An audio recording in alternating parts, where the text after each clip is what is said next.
सुप्रभात बच्चों। साहित्य सागर पाठ 1 बात 18 की से पठन सामग्री तुम सबको मिल चुकी है। उसी पाठ से संबंधित एक वीडियो है। उम्मीद है इसके द्वारा पाठ को समझने में और आसानी होगी। पाठ के बारे में जानने से पहले हम लेखक के बारे में जानेंगे। बात 18 की कहानी के लेखक श्री सुदर्शन है। इनका जन्म सन 1895 ईस्वी में सियालकोट में हुआ था। सियालकोट जो वर्तमान में पाकिस्तान में पड़ता है। इनकी पहली कहानी हार की जीत थी। इनका दृष्टिकोण सुधारवादी था और इसी कारण इनका ये नजरिया, इनका ये दृष्टिकोण इनकी रचनाओं में देखने को मिलता है। इन्होंने बहुत सारी कहानियां तथा उपन्यास लिखे। इनकी कहानियां सुप्रभात, पनघट आदि है तथा उपन्यास परिवर्तन, राजकुमार सागर इत्यादि है। इनकी भाषा सहज, स्वाभाविक, प्रभावी तथा मुहावरेदार थी। इन्होंने गद्य और पद्य दोनों में लिखे और इनका निधन सन 1967 में हुआ। इस कहानी के द्वारा लेखक ने हमारे देश की न्याय व्यवस्था पर व्यंग किया है। हमारे देश की न्याय व्यवस्था दूसरे देशों से बिल्कुल भिन्न है। हमारे यहाँ की न्याय प्रक्रिया काफी लंबी होती है। न्याय मिलने में काफी समय लगता है। इसका एक उदाहरण अगर हम देखें तो देश की बहुचर्चित निर्भया हत्याकांड, ये घटना 2012 16 दिसंबर को घटी थी।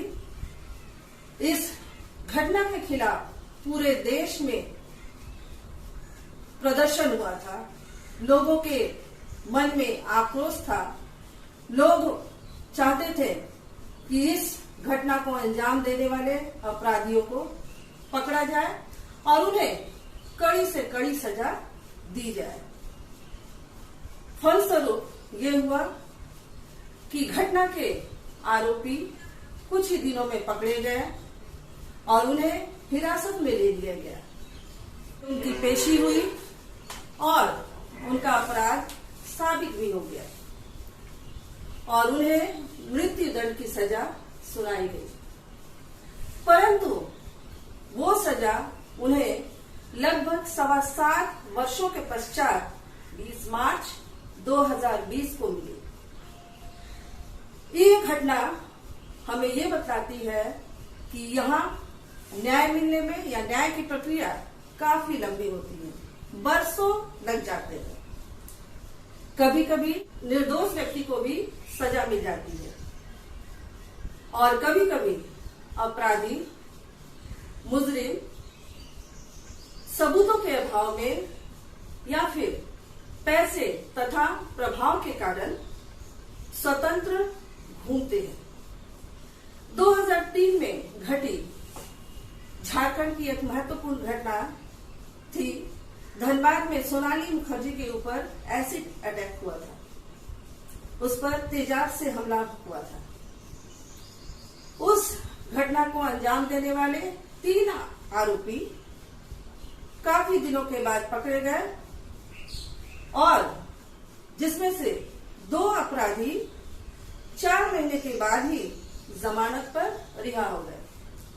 एक अपराधी जो नाबालिग था वह बाल सुधार गृह में उसे भेज दिया गया और कुछ ही दिनों के पश्चात छोड़ दिया गया।